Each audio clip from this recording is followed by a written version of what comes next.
UFC 308 takes place this Saturday, October 26th in Abu Dhabi, headlined by Ilia Topuria and Max Holloway for the featherweight title. I'm going to give you my full predictions and breakdowns for the entire card, starting with the early prelim opener of Rinat Fakhretdiev and Carlos Leo. Carlos Leo is a guy from the PFL. He's had a couple fights outside the UFC. He looks decent against grapplers, and he's got good power, but I'm just going to go ahead with Rinat here. It's a short notice fight. Carlos did have a training camp coming up. He had a fight on the 22nd, I think I heard. But it was not against a caliber of opponent like Rinat. He's short notice. I think you need more time to train for a guy like him and his style and study it. So I'm going to go with Rinat, my mistake, to get it done either by a third round, maybe TKO or submission, or decision. I just think that Carlos is going to gas out. He might have some success on the feet early, but I just think the grappling strength of Rinat's going to get to him. And as we get to later rounds, Carlos will start to break a bit. I think he'll lose. But I think he has a really good chance. If it wasn't a short notice and he was training for this guy the whole time, I think he could definitely win the fight easy. I think he could be a big name. Now we're going to see. I might be full of shit, but I think he could do very well in the UFC if he comes in good on this fight coming up. So we'll see with that. But my official pick is going to be for Rinat. I'm going to go with... I'll go with decision by Rinat. I just don't trust his finishing capabilities from what I've seen. So moving on up the card, we have Ismail Naria versus Bruno Silva. Ismail actually used to be in the UFC, as you can see by the Reebok shorts, but he has fought outside the UFC since then. He lost to Sean Brady and got cut for that, which is not a horrible loss in hindsight now. Sean Brady's in the top 10 welterweight and a very good contender. So I wouldn't even consider that a bad loss. Getting cut for that's kind of bad. I think he's a pretty good striker, pretty exciting. He's young. He's got a lot to prove. So I think he is going to beat Bruno Silva. I think Bruno Silva's on the way out. He's on a 3-fight loss streak. He lost to Shara, Chris Weidman, and someone else. Bruno Silva's a good vet, and it's a good test to get Ismail back in the mix. But I just think he's got more to prove. He's going to be hungry. Bruno's almost out. Bruno could clinch fuck him against the cage, and that could cause him to just lose rounds, and that's a possibility. But I just think he's going to get it done, probably by decision. Use strikes, leg kicks, body shots. I think that's just how he's going to get it done. Probably third round decision. That's what I'm going to go with. That's my final pick. Ismail Naria by a third round decision against Bruno Silva. Moving on the card, Farid Basharat versus Victor Hugo. He's undefeated, which is good, but a bit iffy on that. We'll see on this fight. This will be a decent test. He's got decent. Farid's got decent stance, striking. Point. He trains with Jake Shields, which is a good legend to train with. And I think he could get the KO on the feet, but I think his way to victory and why I'm picking him is he's going to use his heavy wrestling against Victor. I've just seen some holes in that game side of him, and if he can use his heavy wrestling to, have a submission threat, I think he can pull out a third round decision. I think he'll just keep him on the ground, hold him down there. And if it's on the feet, he has enough capability, I believe Farid does, to stand with Victor and work the takedowns in. And the takedown threat's going to make Victor double think everything he throws, so it will mess up his whole striking game. And I probably end up gassing out, and I'll go with Farid by a third round decision. We on up the card, Chris Barnett versus Kenny Nzechukwu. I'm going to go Chris Barnett, round 1, flying knee. Jokingly, it's probably going to be Kenny Nzechukwu, but I'm picking Chris Barnett as my pick. I just think it's funny if he does win, and it's unranked heavyweights, so anything can happen. So there's no reason I wouldn't bet on this if you were betting, because there's anything can happen. One person hits the other. I just think Chris Barnett would be way more funny if he wins. He's coming on short notice, but he did have a fight a couple weeks ago. He had to pull up because his house got damaged by the hurricane that happened. So he's coming in with the wrath of a hurricane damaging his house. He needs to make that money back. So, I would watch out for that. But it's Chris Barnett. What are you going to do? He's winning. All right, moving on the card. To the prelims, Boose Magomedov versus Bruno Ferrera. This one was hard for me to make my pick. At first, I was thinking, Boose could probably use that wrestling game. Bruno got taken down in his last fight, I believe it was, by... I got no idea the name. But he got taken down, but he was able to get up, which what made me realize is Bruno's strong. His nickname's the Hulk. I think he can power up from Boose. Boose has showed lacking in cardio. His striking isn't all that well. If he gets in a firefight with Bruno, I would pick Bruno over Boose. I just don't think Boose maybe can use his kicks, but I just see Bruno Ferrera probably getting the TKO. I'll go TKO round 2. I think he can get the KO around or TKO round 2, especially as Boose slows down as he's known to do, seeing the Strickland fight. And so yeah, I think that's what can happen. That's my pick, Bruno Ferrera. Round 2 TKO. Moving up the card, Matuis Rebecki versus Orbal. So we're new with that because that first name, a lot of letters were coming in here with. I'm gonna go with Orbal. I think he's uses this. I think he's gonna win by decision. I think he's using his grappling. He's gonna use his grappling. He's got good fast speed. He's an aggressive grappler. Matuis is coming off of a loss where he took I think he took a lot of damage. He was cut up, bleeding, eye swollen. And I just think Orbal is going to put it on him, use his jab, use his speed, use his aggressive wrestling style that he has. And I think he's just going to use his jab to space out, move back. Rebecki has a lot of power in looping shots. So if Orbal stays in the pocket with him, I'm sure Matuis can get the KO. But if he uses his jab, he's a fast guy, mixes in the wrestling, I think he can get it done against him. I'm going to go Orbal decision. Moving on up the card to the prelim. I thought this was the headliner, but this whole thing is messed up, so this might be different than how it is. I think because Saeed got taken off the card, I messed up this whole thing. I don't think Ebo is supposed to be the main event, so, but anyway. On to this fight, Jeff Neal versus Raphael dos Anjos. A lot of people are picking Jeff Neal. I'm going to go with Raphael dos Anjos. I just think he's looking good. He's Brazilian, and they tend to be very well in old age. You see Ferrera, Glover, Jose, Burns. And just when I watch, Jeff Neal's got good boxing, but when I watch him fight, I always feel like he just doesn't give a shit. I don't think he ever wants to be in there. You see with Shavkat, he's Ian Gary. If he just pushes against Shavkat, Ian Gary, he could have beat those guys, I think. He had Shavkat rocked. He had a split decision. One judge gave him the round fight over Ian Gary. He just, to me, always looks so not like he wants it as much as the other guy he's fighting. When I think he could do great. He's got good boxing. Now his size advantage and strength advantage could screw over Raphael dos Anjos. It could be a clinch battle, but I think it could go either way. I'm just leaning to Raphael dos Anjos. He still looks good. He's a crafty veteran. He's got skills, experience. Holy shit amount of fights. And I think I'm going to go by split decision for Raphael dos Anjos. He's probably going to get beat up one round, and one judge will give it to Jeff Neal. But I think he can pull it off. I don't know. I just have a weird feeling about Raphael dos Anjos. He just looked good against Vincent Luque, looked good against he dropped Mateus Gamrot, which Mateus Gamrot isn't the best, but he's in the top 10 of lightweight. Raphael dos Anjos, still being old, is still rocking him. So I think Raphael dos Anjos split decision is going to go to him. Moving up on the card, Ibo Aslan versus Rafael Sequeira. I think Ibo Aslan's going to win this, probably by second round TKO. Raphael is a guy from the...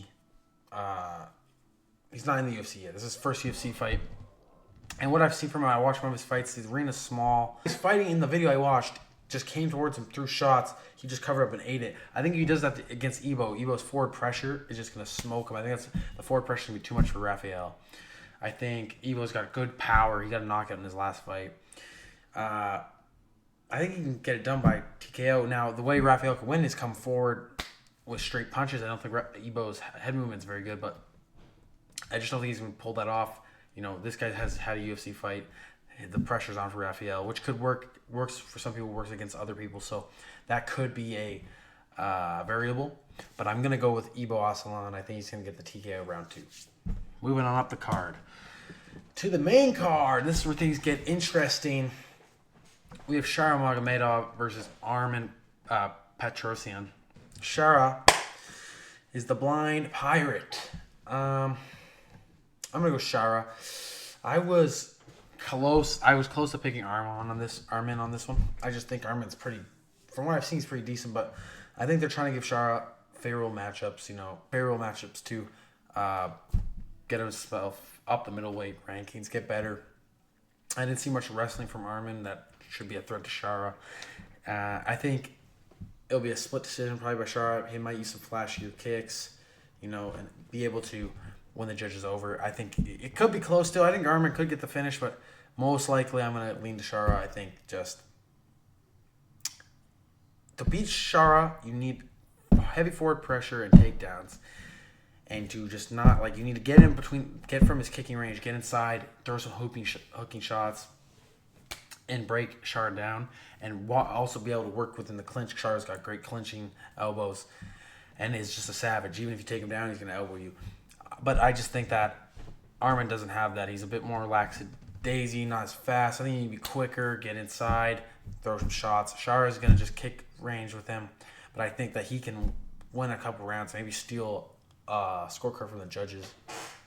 Just the way he fought. I think he's got a chance, but I think his lack of forward pressure from what I've seen from his fights is not going to favor him. I think Shara's going to be able to kick at range and probably get a split decision victory. Moving on up the card. Lerone Murphy versus Dan Ige. I want Dan Ige to win this. I really do. I think Dan Ige is awesome. Stepped in on short notice, saved 303 against Diego Lopez. He's awesome. He's like a fighter's fighter, you know. But I was gonna say man's man. That's not what I want. That's not what I'm trying to say. I just think unfortunately Lerone Murphy is just gonna use jabs, clinch leg kicks, and have a decision victory over him. I just don't think Danny isn't gonna get much off. Like, he might get some damage. He might win the third round. I just think Lerone Murphy's he's got a good jab. He's got longer reach than Dan Ige. You know, I think he's just gonna use his jab, leg kicks, clinching, scruff it out with Dan Ige. He's got great grappling, mixing the takedown. You know, great wrestling, mixing the takedowns, and probably get the third round decision, not by the judges. Lerone Murphy's got a lot of hype behind him. He's undefeated. He's a prospect in featherweight, and he is, you know, he's got all the flame behind him. Ige's coming off a loss against Diego Lopez where he came in short notice. But he did good in that, but so was Diego Lopez. Had to cut weight 3 times, so that's a thing you have to take into it. But he did do good against Diego Lopez, who's a killer. But I just think Lerone Murphy's got the hype behind him. I think he's going to get it done with leg kicks, jabs, you know, fundamentals. And unfortunately, but if I get this pick wrong, I don't care. I want Dan Ige to win. But unfortunately, I believe Lerone Murphy will get the win. Moving on up the card, Magomed Ankalaev versus Alexander Rakic. All right, so I'm going to go with Rakic. A lot of people were like, he's a bad matchup for Ankalaev. But they think Ankalaev's going to get it done. Like, I've seen a lot of people's predictions Ankalaev. I don't know, though. Everything I've seen from Rakic, I think he can get it done. He's got great leg kicks. You've seen that in the Jan Blachowicz fight and the Yuri fight. Yuri's legs finished. Magomed still has trouble with his leg kicks. He almost lost a fight because of leg kicks against Jan. And he was still getting hit by leg kicks by Johnny Walker, which is Johnny Walker's not known for his leg kicks.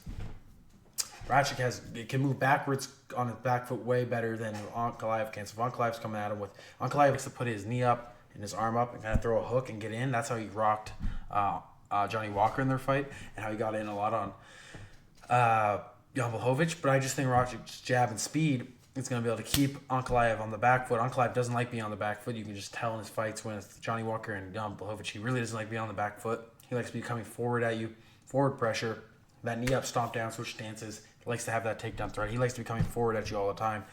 Rakic, I don't think he's going to allow him to do that. I think he needs to get his jab. He's got on the back foot. He can move. A great head movement. Good power Rakic has. Ankalaev can get it done. I want Ankalaev to win because I want the Ferrera fight. Okay? I want Ferrera to beat him and shut everybody up. That's what I want. I want Ankalaev to win as well, so I wouldn't be mad if Rakic... Or I wouldn't be mad if I get this pick wrong, but I just think Rakic can do it. I just think he's got the style to get it done. I think the leg kicks will be too much. The head movement will be too much. Rakic is a phenomenal on the ground as well. You know, he's no slouch. He won't... If Ankalaev has to try to use wrestling after the first round and try to wrestle for the last 2 to win the rounds, if his coaches advise him to do that, I think Rakic can hold up in there and still, he's fun. Rakic is a beautiful striker, fundamentally great. He was beating up on Yuri, got caught with Yuri's unorthodox style, which if you're unorthodox, you can catch anybody. That's just how it is when you're unorthodox. It's how it is. You're not expecting that. If you're a fundamental guy and the guy's throwing shots that you're not expecting, weird angles, that's how you can get caught, which would happen to Rakic. And he was coming off of a long layoff after getting injured. But now he's back and he looked good. Now, he did take a good bit of damage in that, which is scary with this pick that I'm taking. But I think he's fine. I think he's back. He looks healthy. You know, he's got a lot of motivation. If he wins this, he's maybe to getting the title shot or a win away. Now, I think Ankalaev can get a head kick KO, so come back to this video if I'm right. Ankalaev, if I'm going to pick Ankalaev, if I was going to pick away Ankalaev to win this, it'd be head kick KO. I just seen Rakic have a little struggle with that, and Ankalaev likes to throw the head kick up there. So I think Ankalaev could get a head kick on Rakic and overwhelm him. Either head kick and then punches, overwhelm Rakic, and finish him on the ground. But more than likely, I'm going with Rakic. I just think that jab he's got way too fast.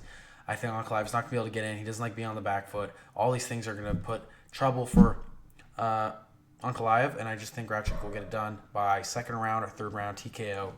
Break him down with strikes, leg kicks. The leg kicks are going to give him trouble. It might be, maybe think of it now, it might be decision. It might go to decision. If it goes to decision, maybe Ankalaev. But I'm going with Rakic. I think he can get it done. He's got good power. I think he can get it done second or third round TKO. That's my prediction. Moving on up the card. Hamot Chimaev versus Robert Whitaker. This is going to be a war. This is a fight I am so hyped for. This card, I have dreams of this fight. Freaking card. I'm so hyped for this card. I mean, this card, I'll get into that at the end. Robert Whitaker, Hamot Chimaev.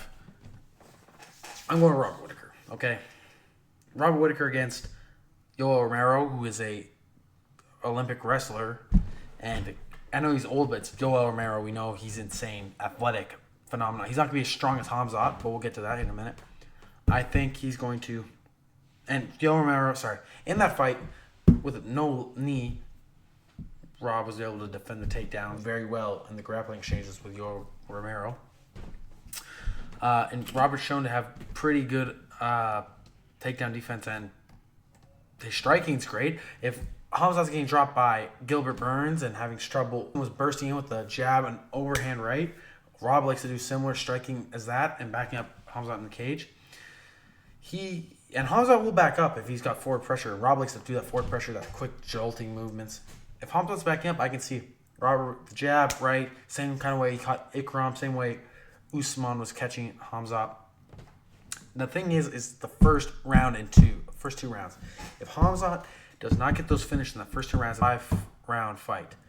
If he doesn't get those finished in the first two rounds, I think Robert Whitaker, 4th round TKO. I just think it doesn't seem real, to be honest, to think about that Hamot getting TKO'd, but I think it's going to happen this time. Robert Whitaker, fantastic leg kicks. Hamot doesn't like leg kicks. If you've noticed in the Gilbert Burns and the Usman fight, he doesn't like getting kicked in the leg either. No one likes getting kicked in the leg, but he has trouble with it. Robert Whitaker, great leg kicks, fast, snappy. Robert Whitaker's fought all different type of competition. He's got way more experience than Hamot. He's been active. This is his 3rd fight this year. He's barely taking damage in those other fights. The Paul cost him a bit more. Ikram, he came out unscathed, knocked Ikram out. This is his 2nd fight camp for Hamot because he originally trained for Hamot in June when Ikram stepped up. And you've seen how that went. His aggressiveness, he was right on him. He already had a training camp for Hamot. Now he gets 2. Hamzat's been out for a year now. He's not very active. Whitaker's active, fresh, moving. I think Robert Whitaker's going to get done 4th round TKO. If Hamot does not dominate and submit Robert Whitaker, he will get him out. Now, I think he can do it in the first 2 rounds, but I wouldn't put my money on it, and I wouldn't. That's not why I'm not going to choose my pick to be Hamot if I think his first 2 rounds. When I think Robert Whitaker could survive those. He couldn't submit Usman. Usman's a good wrestler, but Usman's coming in short notice, small. He couldn't finish him even when he got him down in the 2nd and 3rd round. The 1st round, okay, Usman's fresh. He's going to be able to defend. Usman's a great grappler. But still, he couldn't get the choke, couldn't get the finish. The ground and pound, it wasn't there.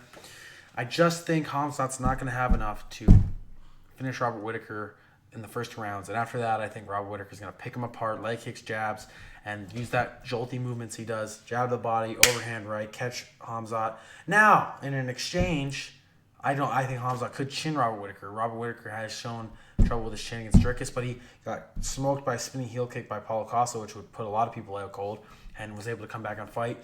You watched the Romero 2 fight when he got caught. He was in the mix, a dog fight, throwing elbow shots. People were thinking he's going to just give up. If he fight, I think he needs a combination of how he fought in the Ikram fight and the Romero fight, and he can just dominate him. If it gets rough, if it gets under scrap, if he uses elbows, dirty boxing, tight, he can. Gilbert Burns went down to lightweight and fought Dan Hooker, by the way, and dropped Hamot. Robert Whitaker is a middleweight who has power. I mean, he's not look what he did to Ikram, though. I mean, he's not like a killer knockout machine, but he can fight. He can hurt Hamzat. If Hamzat gets dropped by Google Burns, I'm sure Rob Whitaker can drop him. So yeah, I'm gonna go with Robert Whitaker, 4th round TKO. I just think he's gonna gas out. Hamzat's gonna gas out, and Robert's gonna pick at him, set up with the leg kicks and the body strikes, get in, jolt in, fast movement, overhand right, wobble Hamzat. Hamzat's gonna maybe throw back, but I think Rob's gonna be smart. Like, he didn't just rush in on Ikram, who has power as well. When he rocked him, he waited 1-2 through the leg kick, had Ikram off balance, caught him with the uppercut. Robert Whitaker's fighting a lot smarter.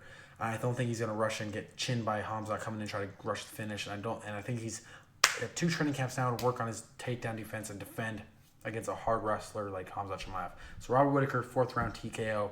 I don't think he's going to flatline Hamzat, but TKO with maybe he breaks him, starts banging him against the cage, pause, and the ref calls it off. That's my prediction. Moving on the card to the main event. This is the fight of the year.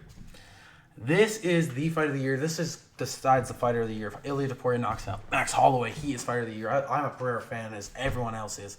As I'm a biggest Ferrera fan as anyone else is. And I think that if Ilia Topuria knocks Max Holloway out, he's fighter of the year.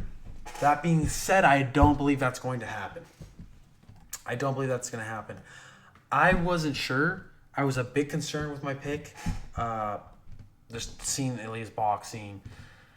The Arnold Allen fight with Max Holloway, but then I was watching MMA on Point, and they were doing their breakdown of the main event, and I never realized, if you watch the Ilia Topuria versus Bryce Mitchell, if Bryce Mitchell is the best striker compared to Max Holloway, Bryce Mitchell was able to back Ilia up with the pressure.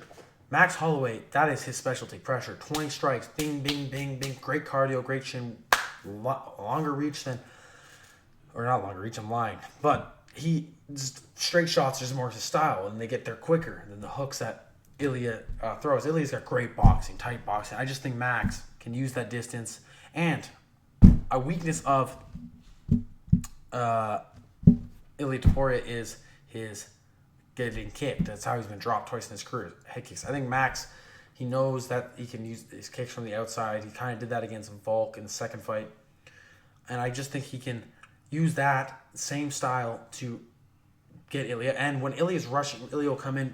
He's got great boxing. Ilia's got great boxing, don't lie. And I wouldn't be mad if Ilia or Max won. Ilia, he is great character right now for the UFC, villain. It'd be great for him to be the champ. He's young. It would be great. I just don't see it happening. I think Max can use that. What I was going to get to is when he's rushing in, Max has got that spinning kick where he broke Gaethje's nose. And by the way, I was full hardcore Gaethje's going to kill Max, brutal. After Max did what he did, I can't doubt him anymore. I can't. I just think he's got what it takes to beat Ilia Topuria. I think he's got that forward pressure is going to get to Ilia, especially, like, it's going to be a close fight, definitely, still a close fight, but if you can get that pressure on him and make Ilia fight at Max's pace, by the 3rd round, that's when we see the shift, and that's where Max is going to put him on him. Now, this is where I think maybe Ilia wins the first 2 rounds, better shots, but has the pressure on him, and he's slowing down. He might start throwing takedowns, and he's a great wrestler as well. I think Max has got the takedown defense capable to stop Ilia. I think he's underrated in his takedown defense, and I think he can do what it needs to do to stay up and keep striking with him. If Max gets tired, though, or if Ilia cracks him and kind of how against Justin Gaethje, he falls back and he's getting bank, and he's like running around. I don't think Max will be after he gets cracked. I don't think he'll be able to get back on where he's like coming forward. I think he'll be a bit hesitant more, and I think that could cause Ilia to win. But as long as Max implements forward pressure, multiple punches, takedown defense, the kicks, I think the kicks from the outside is a big way for him to win. His spinning kick, if he throws that, he can crack him. I just think if he doesn't get stupid, he uses his great boxing and kicks. I think the kicks are the way for him to do it. The kicks and the pressure. That's Max Holloway's keys to victory are the kicks and the pressure. That's how he's going to get it done. That's my final pick for the card, Max Holloway. This card is stacked. I think this is the second best card of the year, next to 300. I mean, it is unreal. I am so hyped for this card. I can't wait. Almost here. I'm so excited for all these fights. My official reaction video will be out right after these are done. I don't think I'll be live streaming it, but I will say something on Twitter if I am. And yeah, thank you guys for watching. It's my first video. Hope you enjoyed. I'm going to get better. Sorry if this was rushful or didn't explain myself proper, but I will get better. Hope you guys enjoyed watching, and peace out.